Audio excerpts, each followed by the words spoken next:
धाबेजी में कायम 3 पेट्रोल पंपनि खे कस्टम मालिकाणनि गैर कानूनी ॼाणाए सील करे छॾियो।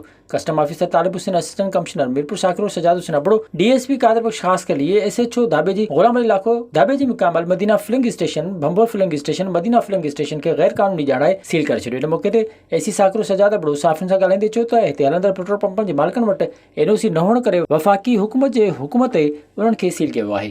इन में मेन कस्टम्स वारा आहिनि जेके ईरानी फ्यूल उनजे ख़िलाफ़ कार्रवाई थिए पई थी ऐं ख़ासि तौर ते उहे पेट्रोल पंप्स जंहिं वटि काई बि NOC वग़ैरह जो लाइसेंस कोन्हे ऐं बग़ैर कंहिं अथॉरिटी जे हू पेट्रोल जेको आहे पंप्स हलाइनि पिया था, उनजे ख़िलाफ़ ही ग्रैंड ऑपरेशन आई आहे। जो हिन ऑपरेशन जी शुरूआति थी आहे, हीअ इंशाल्लाह तक़रीबन 4-5 ॾींहं ऑपरेशन हलंदो।